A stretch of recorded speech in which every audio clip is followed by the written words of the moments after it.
इसको स्टार्ट कर। Good morning students, और स्वागत है हमारे चैनल पढ़ो एनसीईआरटी में। और आज हम पढ़ने वाले हैं पार्ट 6, जिसके अंदर हम पढ़ेंगे क्या, cell theory, the unifying principle of biology. इससे पहले मैं डिस्कस करूं, मैं पहले की कुछ चीजों पर प्रकाश डालना चाहता हूं, लाइट डालना चाहता हूं। जो हमने पहले पिछली वीडियो में जो बताया था, उसमें मैंने माइटोसिस, मियोसिस ये सब तो बता दिया था, पर एक बात मेरे ध्यान से हट गई थी कि ये सब मुझे बताना है, पर क्रोमोसोम क्या होता है या क्रोमोसोम का स्ट्रक्चर क्या होता है। क्रोमोसोम का स्ट्रक्चर क्या होता है, इसमें हमें स्ट्रक्चर ऑफ क्रोमोसोम के बारे में जानना पड़ेगा। ठीक है, इसमें क्रोमोसोम क्या होता है, कैसे बनता है, क्या है, ये बताना मेरे ध्यान नहीं रहा था। तो जिससे भाई आप लोग सोच रहे होंगे कि भाई ये सेंट्रोमर क्या होता है, क्रोमेटिड्स क्या होते हैं। और हाँ, एक वर्ड मैंने शायद पिछली वीडियो में यूज गलत कर दिया था कि क्रोमेटिड डिवाइड करते हैं। क्रोमेटिड डिवाइड होते हैं, करते नहीं है, वो काइनेटोफोर करते हैं। क्या करते हैं? काइनेटोफोर। अभी बता देता हूँ, देखो कि ये खुला हमना ब्लैक बोर्ड। ठीक है, क्लियर करो। हाँ, पोजीशन ले लेते हैं कि जैसे ये माइटोसिस, मियोसिस जो भी होता है ना, इसके अंदर जब क्रोमोसोम, ये क्रोमोसोम का एक स्ट्रक्चर आया, ये यूं है। ठीक है, और ये बीच में इसमें दो ऐसे गोले रहेंगे। ये देखो, बड़ा बना के दिखा देता हूँ क्या अड़ रहा है इसमें।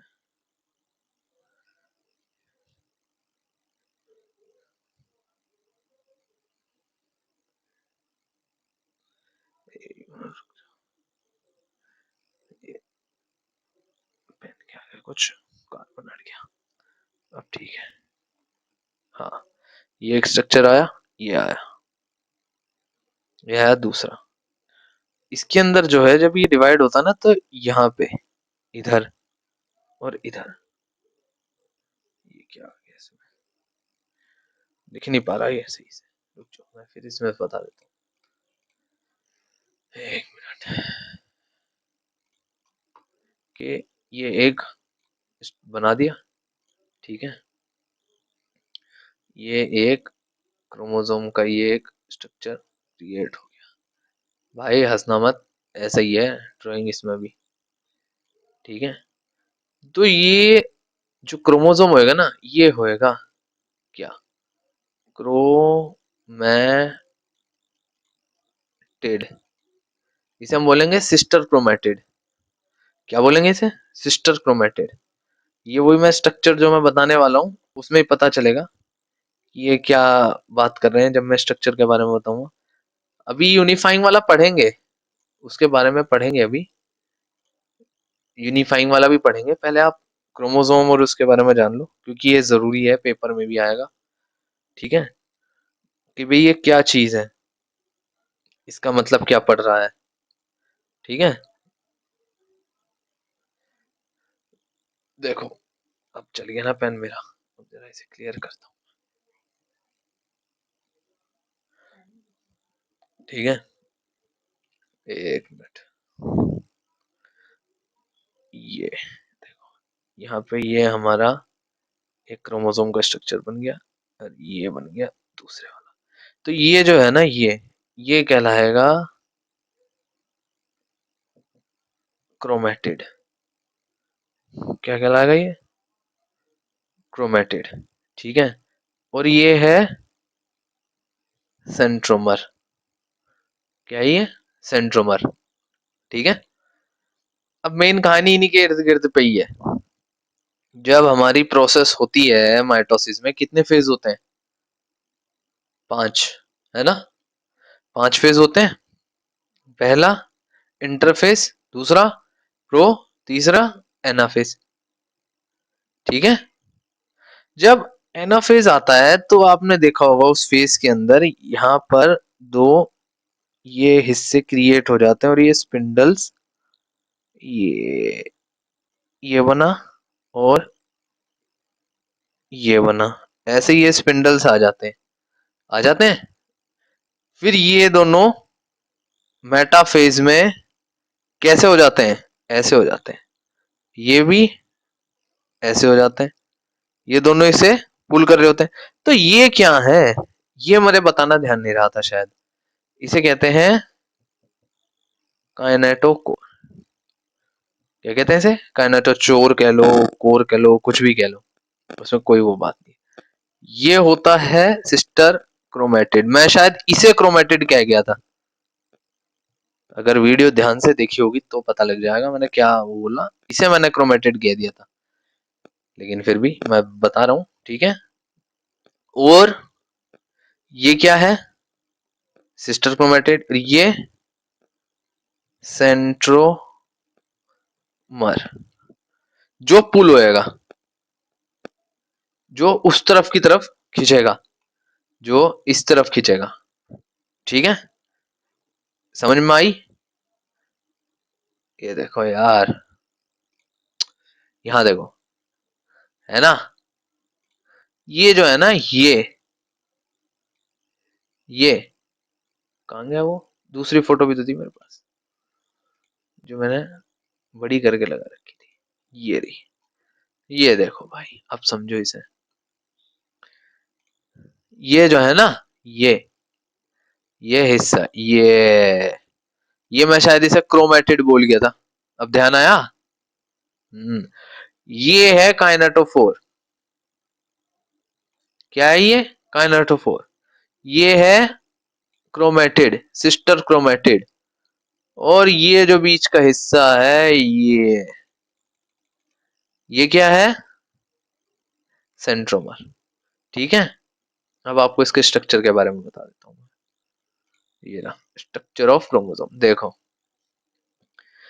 ये यहाँ पर देखो, ये क्या है, क्रोमोसोम का आर्म है, ठीक है। ये है सेंट्रोमर, क्या लिखा हुआ है, कंस्ट्रक्शन ऑफ सेंट्रोमर। ये अनरेप्लिकेटेड क्रोमोसोम है और ये डुप्लीकेटेड क्रोमोसोम है। ये दोनों जो दो बन गए, ये हैं सिस्टर क्रोमोसोम, यानी कि रेप्लिकेट हो गए और सेंट्रोमर से दो हिस्सों में डिवाइड हो गए, जो इंडिपेंडेंट डॉटर बन गई। जो उस प्रोसेस में हम देखते हैं, किसमें देखते हैं, कौन सी वाली प्रोसेस होती है वो, ये ये देखो, ये बट रहे हैं, यहाँ पे सिंगल होते हैं ना। ये अरे यार, ये जब ये क्रोमोसोम एक रहेगा, यूं, ऐसा, या चलो हम दो भी मान लेंगे, ठीक है। तो जब डिवीजन होएगी तो सेंट्रोमर से दो सिस्टर क्रोमोसोम जनरेट हो जाएंगे। जब सिस्टर क्रोमोसोम जनरेट होंगे तो दो दो क्रोमोसोम हो गए। अब एक सेल में दो क्रोमोसोम थोड़ी रखेंगे हम, फिर क्या होएगा, फिर यहाँ पे काइनेटोफोर आ जाएंगे। काइनेटोफोर सिस्टर क्रोमेटिड्स और सेंट्रोमर को अपनी तरफ खींचना शुरू कर देंगे, ठीक है। फिर क्या होएगी, साइटो वाली, कौन सी प्रोसेस होएगी, टेलो टीलोफेज या साइटोकाइनेसिस, जिसमें ये दो हिस्सों में बट जाएंगे, होता है ना, prophase one, metaphase one, anaphase one में, ठीक है। फिर क्या होती है, साइटोकाइनेसिस, इसमें ये बट जाते हैं। ये है जो था हमने पहले जो पढ़ा था। अगर देखना है तो आई बटन इधर कोने में चमक रहा होगा, इधर ऐसे, ठीक है, और लाल बटन नीचे चमक रहा होगा, सब्सक्राइब का बटन है, उसे भी दबा देना। यहाँ पे आई बटन आया, उसको देख लेना, अपने आप आपको पता लग जाएगा क्या कहानी चल रही है। अब आते हैं इसी पे। अब एक चीज और बतानी ध्यान नहीं रही थी, एक वर्ड यूज किया जाता है भाई, ये देखो, पहले तो इसकी स्क्रीनशॉट लो भाई, मैं इसे हाइड कर दूं, ये लो, इसका स्क्रीनशॉट ले लो, ये लो, रीडिंग मोड में ऑन कर देता हूँ मैं, और लो, कहाँ गया इसका रीडिंग मोड भाई,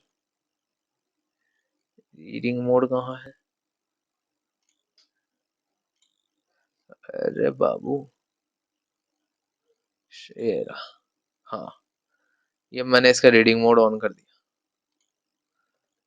अब अगर लेना है, ये लो, पहले तो इसके लो।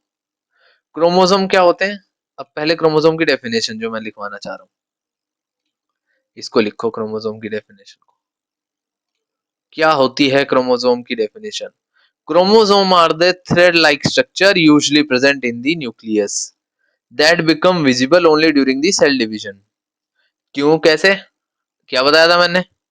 प्रोफेज के अंदर क्या हो जाता है, जो ये न्यूक्लियस है, इसका जो मटेरियल है वो क्या हो जाएगा, हल्का हो जाएगा। जो न्यूक्लियर एनवलोप है वो गायब हो जाएगा, जिसके कारण क्या होगा, क्रोमोसोम विजिबल हो जाएंगे। ठीक है, इसलिए विजिबल हो जाते हैं। क्रोमोसोम कंटेन क्या, hereditary information in the cell, कैसे, डीएनए, डीऑक्सीराइबोन्यूक्लिक एसिड, पता है ना, और प्रोटीन्स।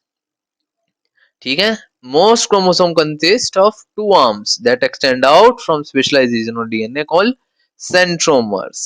वही बात है कि ऐसी ऐसा पूरा एक बहुत बड़ा वाला है, ये बीच में ये होता है सेंट्रोमर, इसे कहते हैं सेंट्रोमर। ठीक है, अब द क्रोमोसोम एक्सट्रीमिटीज और terminal region on the either side is called telomeres. ये थोड़ी सी डीप में चले गए, पता होना चाहिए पेपर के लिए, कभी कभी आ जाती है, कभी कभी नहीं भी आती, इसलिए समझ लो। ठीक है, अब हम आगे की ओर बढ़ो। वही क्रोमेटिड्स जिसकी मैं बात कर रहा हूँ भाई। क्रोमेटिड्स क्या, before cell divide it duplicates its chromosome. ठीक है, दैट इज डीएनए मॉलिक्यूल भाई make a copy of it itself and become associated with protein. Two copy of chromosome remain attached to their centromers. As long as two copies of chromosomes are attached to the centromer, they are called sister chromatids. भाई जब तक एक हिस्से से जुड़े रहेंगे तब तक ये सिस्टर क्रोमेटिड्स कहलाएंगे। कहने का मतलब क्या, कहने का मतलब ये है कि भाई जब तक ये हमारा एक सेल हो गया, ये एक सेंट्रोमर हो गया, यहाँ से ये जुड़ा हुआ है एक फूल, यहाँ से ये जुड़ा हुआ है, जब तक ये जुड़े हुए हैं, जब तक ये डिवाइड नहीं हो रहे हैं या जब तक ये अलग नहीं हो रहे हैं, तब तक ये क्या कहलाएंगे, सिस्टर क्रोमेटिड। क्या कहलाएंगे, सिस्टर क्रोमेटिड। भाई जैसे ही डिवीजन हुई, ये इधर उधर हुए, ये ऐसे दो हो जाएंगे ना, अलग हो जाएगा, ये भी अलग हो जाएगा, ये इस तरफ खींचेगा, ये इस तरफ खींचेगा, ये दो अलग अलग हो जाएंगे, है ना। Both chromatids are of chromosome are identical with identical genes. During cell division, the two sister chromatids separate and each chromatid become a independent daughter chromosome. जब ये दोनों आगे हो गए, ये इधर यहाँ से इसने खींचा, यहाँ से इसने खींचा, और फिर क्या हुआ, फिर क्या होगा, यहाँ से ये दो इंडिपेंडेंट डॉटर क्रोमोसोम बन गए, फिर ये आगे अपना डिवाइड होंगे, जो भी होना है। समझ गए बात? अब आगे देखते हैं। इसका स्क्रीनशॉट ले लो भाई, लेना है तो ले लो, ऐसा पढ़ने की चीज है। इसका भी ले लो। स्ट्रक्चर पता लग गया कैसे डिवाइड हुआ। अब जो वर्ड यूज किया जाता है कि डेप्लॉयड और हैप्लॉयड नंबर्स, कि ये क्या होते हैं। ठीक है, डिप्लॉयड और हैप्लॉयड नंबर्स ऑफ क्रोमोसोम्स। भाई इसका मतलब क्या है, ये देखो, eukaryotic species has a fix number of chromosomes in its cell. ठीक है, the number of chromosome varies from minimum two in roundworm. भाई ये मेन हम ह्यूमन बींग्स की बात करेंगे। ह्यूमन बींग्स में हमने कितने पढ़े हैं, 46 क्रोमोसोम्स, यानी कि 23 पेयर्स। जो 44 यानी कि 44 तो ऑटोसोम्स होते हैं और दो सेक्स क्रोमोसोम्स होते हैं हर बॉडी के अंदर। अब जब हमने मियोसिस पढ़ी थी, मियोसिस पढ़ी थी ना, मियोसिस में क्या हुआ था, मियोसिस के अंदर क्या दिखा था हमें, कि यहां तक तो ये डिवाइड हो गए, यहां तक तो ये बटे थे ना, यहाँ नॉर्मली बट गए थे इधर एनाफेज, यहां तक तो ये बटे थे, ये जो है प्रोफेज 1 मेटाफेज 1 तक ये दो बन गए थे ना। फिर क्या हुआ भाई, इसके पास भी कितना 46 है, इसके पास भी कितना 46 है, फिर यहां से भी ये डिवाइड हुए हुए तो पर पे कितना बढ़ गया 23, पर पे कितना आ गया 23, 23 और 23।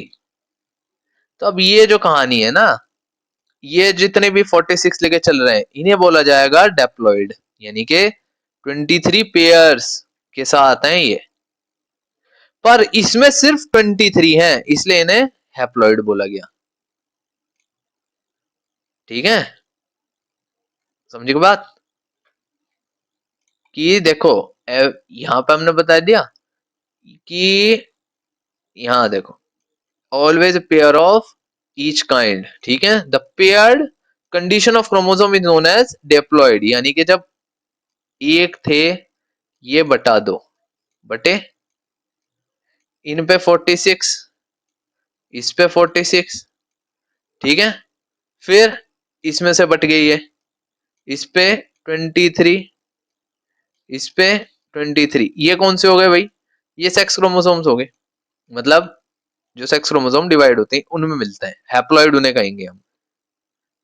तो ये भी 23, ये 23 पेयर नहीं है, ये 23 नंबर्स हैं और यहाँ पे 23 पेयर्स हैं, जिसके पास 23 पेयर्स होंगे उसे कहेंगे डिप्लॉइड, जिसके पास सिर्फ 23 होंगे a set of compromise of unpaired chromosome each kind is said to be haploid, ये हैप्लॉइड है, ठीक है, which has a half number of chromosomes one of each kind is called haploid cells, the gamete in human beings are haploid, ये gametes हैं जैसे sperm और ओवा, ये गैमीट्स हैं, गैमीट्स के पास मिलेंगे आपको 23, सिर्फ 23, ठीक है, वो हैप्लॉइड होंगे। ध्यान सुनो, इधर उधर मत देखना कि पता लगे रील चल रही है टुक टुक टुक टुक टुक टुक, ध्यान नहीं दे रहे, इस पे ध्यान दो। डिप्लॉइड 23 पेयर्स के साथ, हैप्लॉइड सिर्फ 23, ये मिलेंगे किसके अंदर, ये मिलेंगे गैमीट्स के अंदर, ठीक है। अब एक टॉपिक शायद और मिस था कि भाई, अब पहली बात सिग्निफिकेंस ऑफ डेप्लॉइडिटी, भाई ये डेप्लॉइड हमें चाहिए क्यों, भाई डेप्लॉइड क्या देगा, ऐसी क्या जरूरत पड़ेगी कि भाई डेप्लॉइड ही लो, भाई डेप्लॉइड सबसे पहले तो वेरिएशन प्रोवाइड करेगा, ठीक है, diploid state of organism is originate process of fertilisation of sexual reproduction, ठीक है, टू हैप्लॉइड सेल्स, तभी तो मिलेंगे ना, एक फीमेल का हुआ 23 का और एक मेल का हुआ 23 का, राइटिंग पे मत जाओ, भावनाओं पर जाओ, तभी तो ये मिलके एक फर्टिलाइज्ड क्या बनाएंगे, जाइकोट, है ना, तभी तो एक डिप्लॉइड एग बनेगा भाई, जिसे हम जाइकोट कहेंगे, तभी तो एक पूरी बॉडी क्रिएट होगी। और ये ह्यूमंस में नहीं है, जितने भी मैमल्स और ये सब होते हैं जब भी रिप्रोडक्शन और फर्टिलाइजेशन प्रोसेस होएगा उनके में ऐसे फ्यूज होंगे, चाहे वो प्लांट्स हो वो फ्यूज करेंगे, एक पेयर, ये पेयर सॉरी, ये हाफ नंबर और हाफ नंबर मिलके एक फुल बॉडी बना देंगे, ठीक है, egg divide by mitotic cell division to form numerous diploid body cells making the body of the diploid organism, बस तभी तो इंसान का बच्चा बनेगा, कैसे बन जाएगा नहीं तो, ठीक है, क्या कह रहे हैं 10 46 chromosome each body cells in human being represent diploid number and 26 23 क्या करते हैं ये हैप्लॉइड नंबर, भाई मैंने क्या बोला है 46 क्रोमोसोम और ये 23 क्रोमोसोम, पेयर नहीं लगा रहा मैं, तू कहां आ रहा भाई, तू के बीच में भगा भगा आ रहा है, बक, इसको दोबारा कनेक्ट करना पड़ेगा, ओहो कोई बात नहीं बाद में लगाएंगे, अभी पहले इस पे समझो, जब उस पे समझाएंगे तब कनेक्ट कर लूंगा मैं अपने आप। 23 क्रोमोसोम बोल रहा हूँ इसमें 46 क्रोमोसोम्स बोल रहा हूँ, इस बात को समझ जाना, 23 क्रोमोसोम मिलेंगे आपको सेक्स सेल्स या गैमेट्स के अंदर, स्पर्म या ओवम में, ओके क्लियर है। आगे बढ़े भाई। एक और डाउट था कि न्यूक्लियस और न्यूक्लियस में क्या डिफरेंस होता है। इस डिफरेंस का भाई स्क्रीनशॉट लो। मैं जब क्वेश्चन ढूंढ रहा था अलग अलग जगहों से, तो मुझे ये पता लगा कि भाई ये डिफरेंस भी इंपॉर्टेंट है, तो इसका मैंने ये ले लिया, इसका स्क्रीनशॉट लो। लिखो भाई, मैं तो लिखने को कहूंगा, लिख लो इसे, ठीक है। इसको लिखो।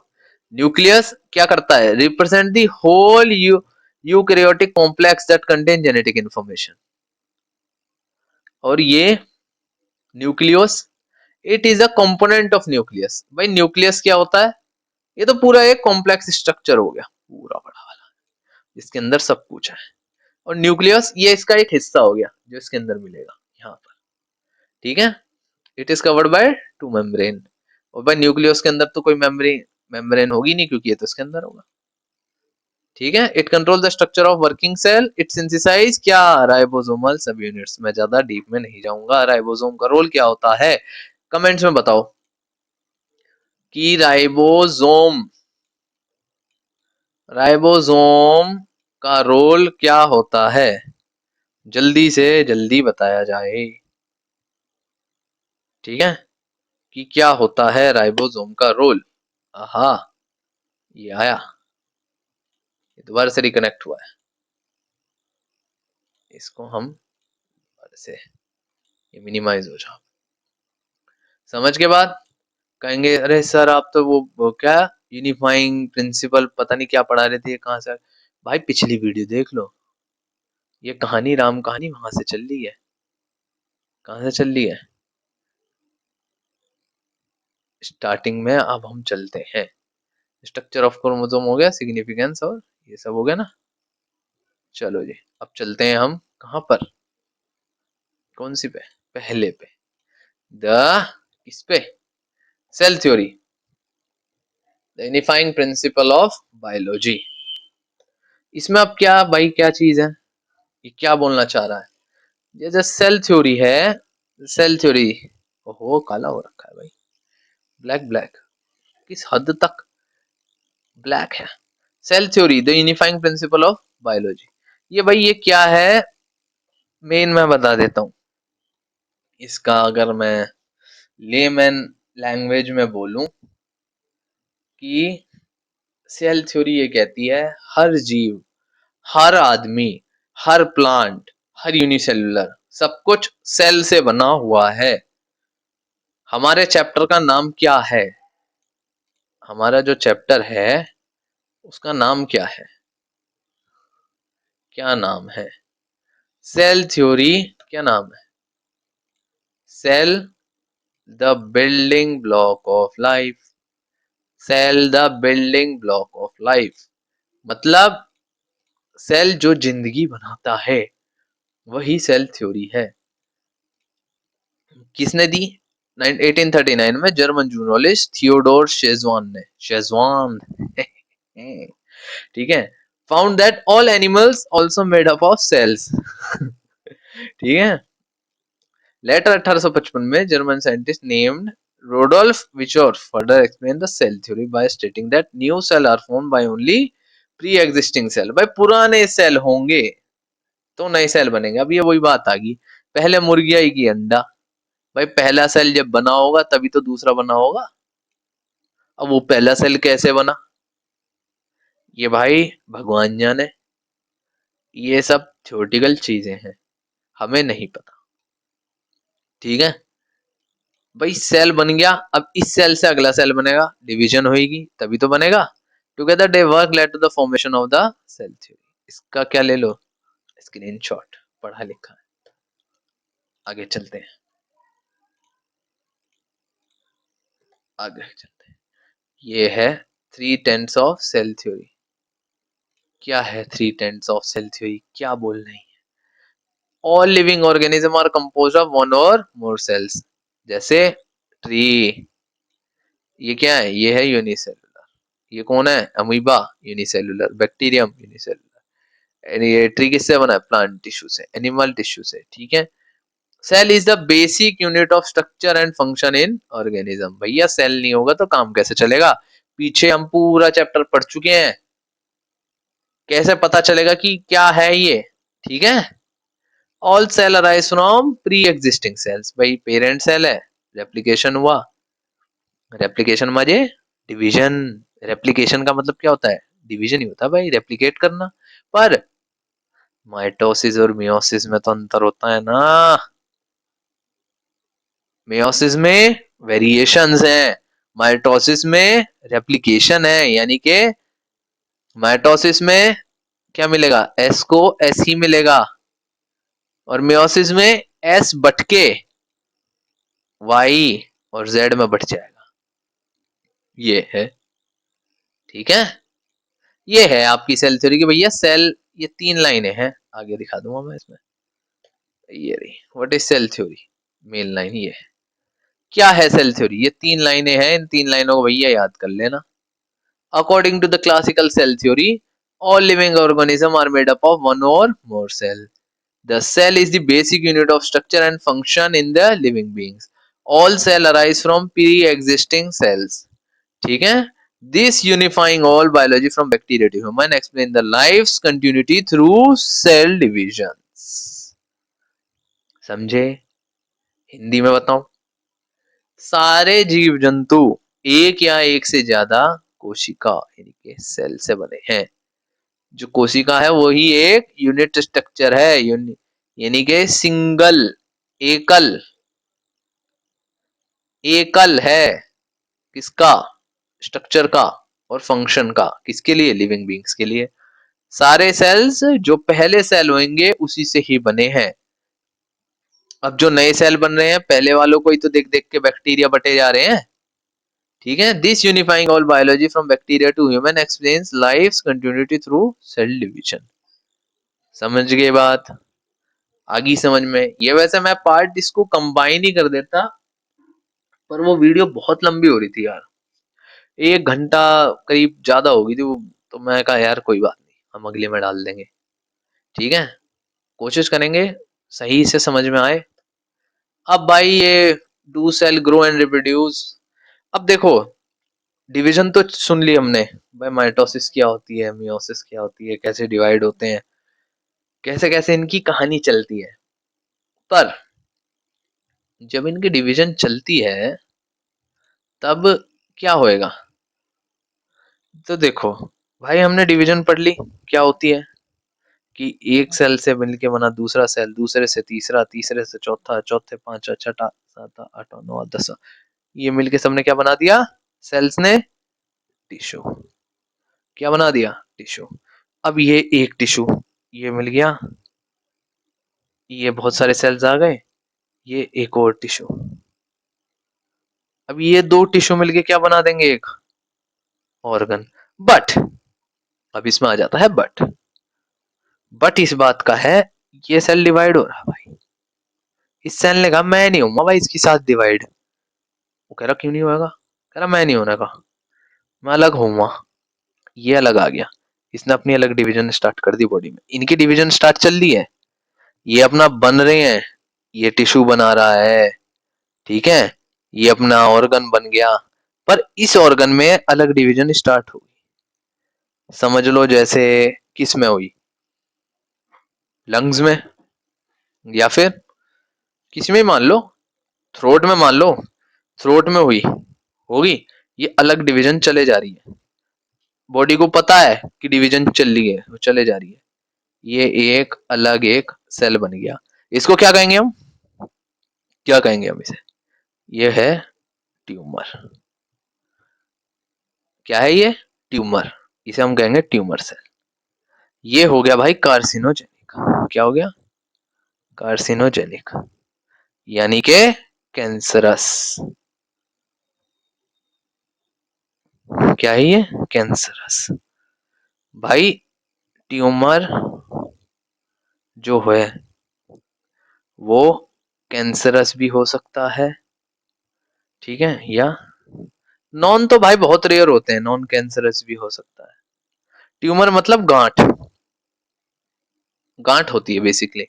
वो अब भाई नॉन कैंसरस भी हो सकती है, कैंसरस भी हो सकती है, वो चेक करा जाता है किससे?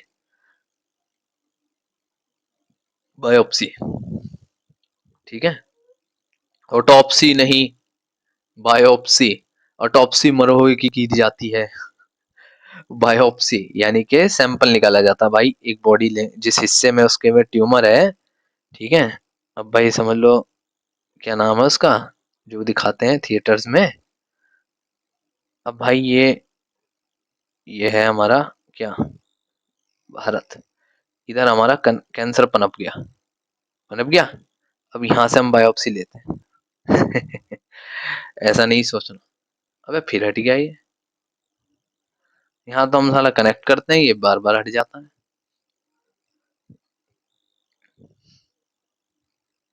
इसको मिनिमाइज करो। हाँ, अब आया ना लाइन पे। ये बार बार क्यों हट रहा है भाई तू, टेंशन मत दे हमें। अब देखो, यहाँ पर ये बॉडी है, हम उसमें से सैंपल उठा लेंगे। ये होती है बेसिकली ट्यूमर वगैरह, जोक्स अपार्ट, ठीक है। ये अब देखो, cell grow and divide in a controlled way, ठीक है, stay in the right place, carry out their function, eventually die. बढ़ते हैं, मरते हैं, फिर बनते हैं, फिर मरते हैं, ठीक है। Dead cell are replaced by the new cells carried out the same function.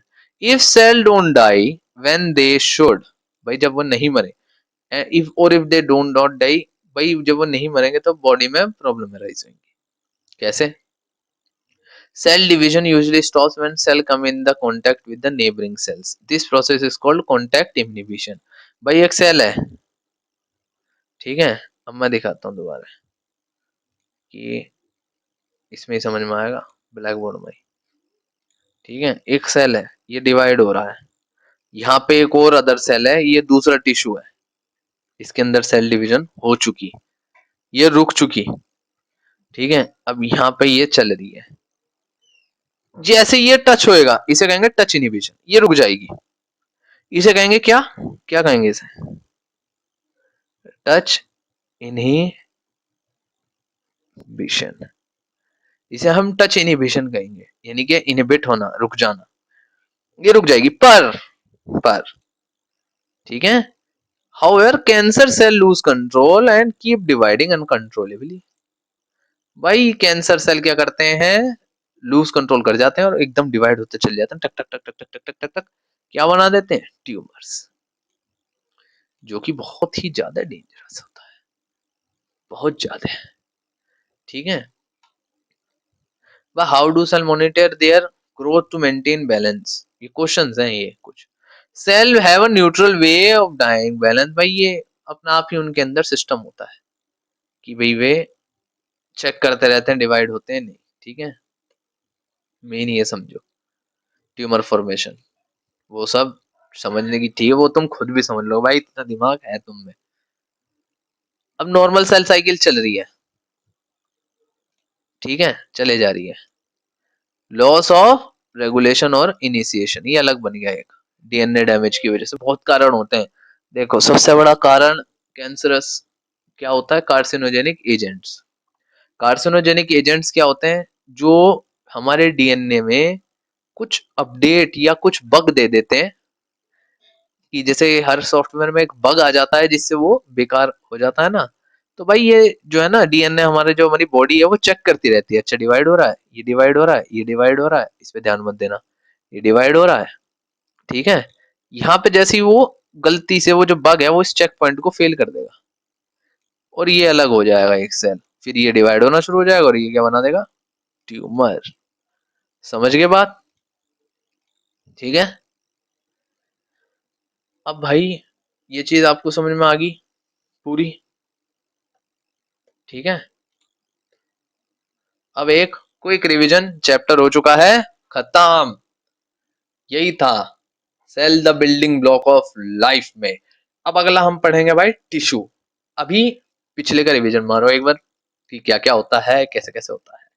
पहला, cell is the basic structure of, अरे पीली लाइन लाओ भाई, cell is the basic structure and functional unit of all living organism. Prokaryotic cell क्या होते हैं, do not have well defined nucleus, instead their genetic material is present in a region called nucleoid. भाई proper well defined nucleus नहीं होता जो हमने दिखाया था, दिखाया था ना कैसा होता है वो, यूगोला इसमें होता है। फिर eukaryotic are large and more complex, multicellular, unicellular, है ना। They have well defined nucleus and several membrane bound organelles. अब भाई all cell are surrounded by cell membrane, बताया था। In addition cells of plants, fungi, bacteria have a cell wall outside the cell membrane. समझ गए। Nucleus of eukaryotic cell contain chromosomes which are composed of DNA and associated with protein which carry genetic information।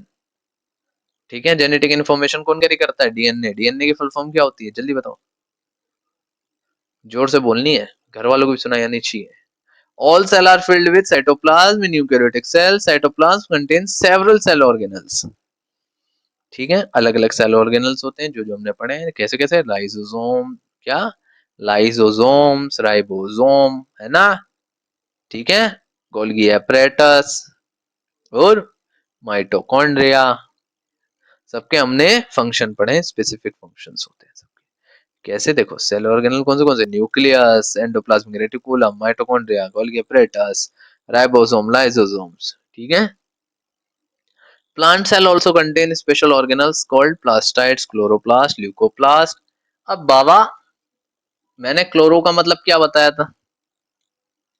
जल्दी से, pipe revision है, मैं तो पूछूंगा। Chloro मतलब क्या, ल्यूको मतलब क्या, और क्रोमो मतलब क्या? जल्दी से मुझे बताओ कमेंट्स में कि क्या होता है ना।